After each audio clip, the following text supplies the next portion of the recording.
Well, good morning, everybody. This is the news that we are waking up to for Monday, March 17th, 2025, day 1118 of Vladimir Putin's war of aggression against the people of Ukraine.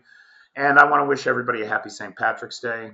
I'm Peter Alexievich, and as many of you know, my ethnic background is mostly Irish. And so St. Patrick's Day in Scranton, Pennsylvania was always a big day for us, boy. So happy St. Patrick's Day, everybody. Um, we saw last night the Russians send 170 drones and decoys against the territory of Ukraine. Uh, Mobile defense units and elements of the Ukrainian armed forces took out 90 of them, shot them down. Another 70 were taken out using active countermeasures or electronic warfare of some type, for a 94% interception rate. Well done. Now, it looks like when it comes to the ceasefire agreement, so called, we are in a holding pattern. It appears that Putin's efforts are to delay. Some people are suggesting this is because he wants everybody out of Kursk before he agrees to anything. But other folks, especially Volodymyr Zelensky, believe that it is so that he can try to impose new conditions. And we've seen some of those conditions that it appears they want to impose. Tantamount to a Ukrainian surrender. Particularly troubling is the desire, or one of the conditions of the ceasefire, that Ukraine hold elections with no provision for those in the temporarily occupied territories to vote in that election.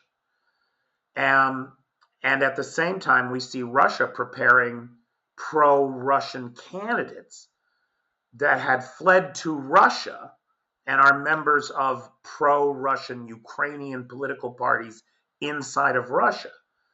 Russia seems to be preparing these candidates for runs in these elections in an effort to install a pro-Putin regime in Kyiv. Just like we saw the United States government flip in its position on Ukraine, we could see the Ukrainian government flip in its position on Russia. It's insane. I mean, it's literally insane to me. So Zelensky said something that I think is critical that we should all watch for. The most important thing is that neither the U.S. nor anyone else should accept Russia's but. A ceasefire should not come with a but, because that would mean a ceasefire for 30 days. It's not eternity, it's 30 days, where all parties are given the opportunity to demonstrate their willingness to end the war or the opposite. And it's the opposite that Russia wants. Russia wants all of Ukraine, and it won't be satisfied with anything less. It wants all of Belarus, and it won't be satisfied with anything less. Not as long as Putin is in charge. In my estimation, my amateur analysis, it looks to me like Putin is going to demand these maximalist requirements for a ceasefire. Ukraine will reject them. And then Trump will say to the world, you see these Ukrainians? They don't want peace. They're the ones that you can't deal with. I mean, that appears to be how he intends to spin this, despite Republican opposition to this pro-Kremlin U.S. stance. So we'll see. We'll see whether or not there's anybody left in the Republican Party that has any sway over this guy. Or we'll see if maybe Putin pushes him too far and he just goes crazy for Ukraine. Now, which is not impossible, right? That's not impossible. Now, as far as Vladimir Putin goes, his response to the ceasefire proposal was to hit Ukrainian civilian targets over the weekend with ballistic missiles. And so we saw ballistic missiles rain down on Odessa, Chernihiv, Kryvyi, and other cities inside of Ukraine, damaging civilian infrastructure, damaging civilian housing. And if I'm not mistaken, we lost 5 civilians over the weekend in these attacks, though many more were injured. And it's possible that we could see that number rise. It's not unlikely at all. In Kursk, it's very unclear what's happening. Now, you can see from this map, the Kursk incursion is greatly reduced, right? Like right here, there's the town of Sudza, and that used to be the heart of the incursion. So we're down to a couple hundred square kilometers from a high of about 1,300. Now, what is next is unclear. The Russian advance has slowed to a crawl over the last 48 hours. It appears that the Ukrainians have retrenched and are in new defensive positions and holding the line. Now, that could be just so that the forces in the rear can withdraw under fire, but it may not be. The Ukrainians may be there yet for a time. So this all remains to be seen. The fog of war is thick here. Remember, it's just 3 weeks ago that the governor of Bryansk, the neighboring oblast, was concerned that the Ukrainians were going to come into Bryansk and open a new front in Bryansk. And now the Ukrainians are just out of Russia. They might be, but it's not clear. It's certainly far from clear. I can play this for you. This is the Tuops oil refinery, which is down Krasnodar Krai way. I don't believe it's in Rostov. I believe it's in Krasnodar. Now you hear that chug, chug, chug, chug, chug. This is video taken from the train. This is now the 3rd day that this refinery is burning, and it's a big fire. Multiple storage tanks and other work rooms, workshops, and units appear to have been hit. This facility, it is worth pointing out, was not hit with drones. This attack was with a long-range Neptune rocket, a 2nd-generation Neptune, which has a range of about 1,000 kilometers, about 600 miles, which is how it was able to hit this target, which is minimum 470 kilometers, about 330 miles from the Ukrainian border. And it's burning for 3 days. One of the questions, or one of the things that comes up in discussion about these attacks on oil refineries, is why don't they take the refineries out? Why are the refineries still online after these attacks? And the reason for that is because oil refineries are massive installations. And drones have limited capabilities. You can only pack so much explosive into a drone.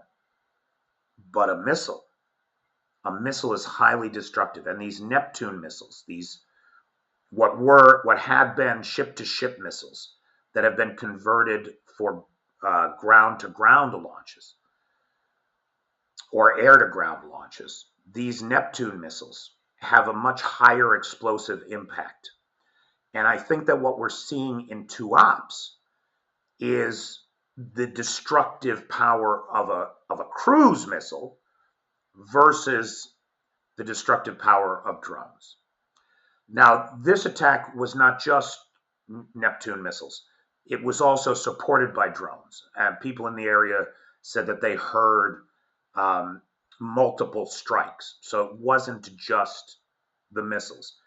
Commonly, what the Ukrainians will do is send a bunch of drones to exhaust air defense, and then the missile comes in and does the big damage. And that's what we're seeing here. Now, at this juncture, if I'm not mistaken, the last price I saw for oil on the international market was about $65 a barrel. Well, gosh, that's almost the price cap for Russia, right? There is no reason at this juncture why the Ukrainians should have any concerns, in my opinion, about hitting Russian oil export pipelines. Now, pipelines, of course, are easy to repair, so you don't want to just hit the pipelines. They've been hitting pumping stations. But there is no reason, especially given the betrayal of the United States in the person of Donald Trump, that the Ukrainians should have any qualms about driving up the price of oil internationally a little bit in the near term because they've stopped the export of Russian oil. They should be hitting every pumping station that they can, every oil refinery, every oil transport pipeline that gets it to the ships at sea, which we saw when they hit the Kazakh pipeline, the so-called Caspian Consortium pipeline. Now, again, that pipeline hit, I want to remind everybody, that pipeline hit came after the Kazakhs started rerouting all their oil through Azerbaijan. And so that pipeline is only carrying about 20% of the oil that it used to carry. There are other pipelines, like they hit the Druzhba pipeline and Druzhba pumping station. Those hits will stop the flow of oil for export. And in my opinion, those should all be considered legitimate targets. Ukraine should be doing everything it can to cripple the Russian oil and gas industry. Now, this was reported by the Kyiv Independent. I want to highlight that all the quotes that I have here in this story come from the Kyiv Independent, which is a great little English Ukrainian newspaper online. You can check it out all the time and get the local news and the local take on things. I wanted to talk about it because it's brought up a really interesting story that I have not seen reported anyplace else. Donald Trump's abysmal behavior, his absolute betrayal of Ukraine in favor of the murderous, genocidal lunatic in the Kremlin, has caused thousands of American veterans to apply to serve in the Ukrainian armed forces. I mean, talk about unexpected consequences. Although, when I think about it, it makes perfect sense, right? There are very few people that I respect as much as American veterans. And it makes sense that American veterans, in seeing the absolute betrayal of our allies and the betrayal of the Constitution and the betrayal of the American people in the person of Donald Trump, wouldn't want to get up off their asses and do something about it. As this guy said, I can't sit and watch it. Now, what else are these guys saying? William, 25-year-old U.S. Army veteran, felt drawn to Ukraine since the Revolution of Dignity, but it was Donald Trump's behavior that led him to come here. Ron, an Afghan veteran, said he feels ashamed of his country. And we don't have to be ashamed of America, guys. We have to be ashamed of the fact that we installed this puppet of Vladimir Putin's, this Tangerine Palpatine, and his necromancer boyfriend as president of the United States. Call sign Juggernaut, former U.S. cavalry scout who voted for Trump, said he felt nauseated seeing the U.S. reduce its support for Ukraine. Trump supporter turned against him because he sees him siding with our enemies. Esquire, 40-year-old father and lawyer, decided to join the Ukrainian military because he didn't want to live knowing he had been, quote unquote, a coward. So, for all those Americans out there who really want to do something, if you've got a specialty If you're a former military person and you have a specialty, maybe you're an Abrams mechanic, maybe you're an F-16 technician, maybe you're infantry, or you've been involved in drone development in the US. If it's possible, if it makes sense for you to come here, I cannot encourage you enough. They need you. We need you. The world needs Ukraine to win, not merely to survive. Now, while I was preparing, on this subject, while I was preparing the News We Are Waking Up To segment this morning, I get a text. Here's the text in Ukrainian. Here's the text translated in Google. Assault Brigade Luot is looking for courageous, selfless, and patriotic soldiers. Well-coordinated professional team, quality support, decent salary, social package. There's the telephone number. And there's the website, npu.gov.ua, Liut. Now, look, I don't know anything about this brigade. It's a .gov.ua website, so that to me is legit. And this is just one example of brigades that are actively recruiting. In this case, it's a blast to all the Ukrainian cell phones, right? So I get it too. But it goes to the point that Ukraine needs help. And, you know, if I had any of those skills, I would be there. Believe me, I don't have any of those skills to offer. So I use the skills that I have in the best way I can. And that's all any of us can do. Now, here we go. In addition to all the other favors that Donald Trump has done for Russia and Vladimir Putin, including disbanding the Russian oligarch investigations of klepto capture, disbanding the group that was responsible for seizing Russian oligarch assets in the United States, sanctioning the ICC. He has now removed us from the war crimes investigations here in Ukraine. So we are no longer, now the Ukrainians have close to 200,000 documented war crimes at this point on the books that all need prosecuting. And we have just pulled all of our support for that. Far worse than that, DOGE has cut funding for Yale researchers working to locate and repatriate Ukrainian children deported to Russia.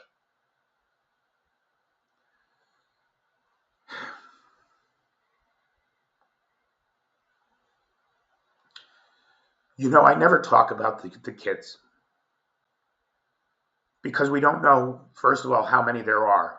Tim Snyder thinks it could be 100,000. 100,000 children deported to Russia. And you see these stupid interviews with State Duma deputies and, press figures, public figures, talking about their Ukrainian child that they've adopted and they're raising Russian, and how grateful they are and how grateful the child is to have an opportunity to grow up in a Russian home as a Russian, blah, blah, blah.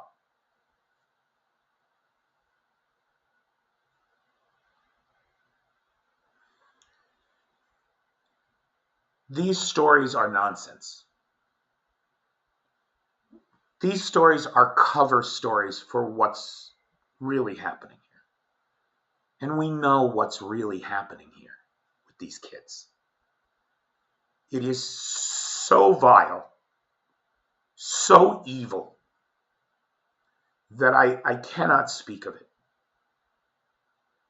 But you know what they're doing with these kids.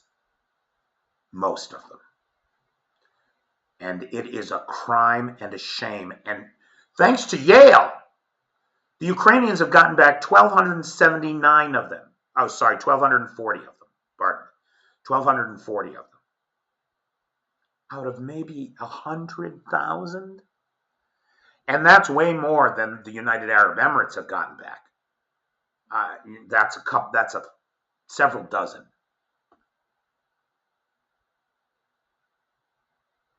To see us, when it costs nothing. I mean, compared to the federal budget, the money that's going to Yale is nothing. And we're going to leave these children to the tender mercies of the Russians, to sell on the dark net, to the worst kind of pedophiles, pornographers, and sadists that there are.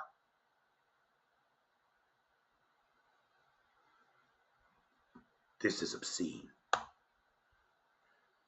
Now,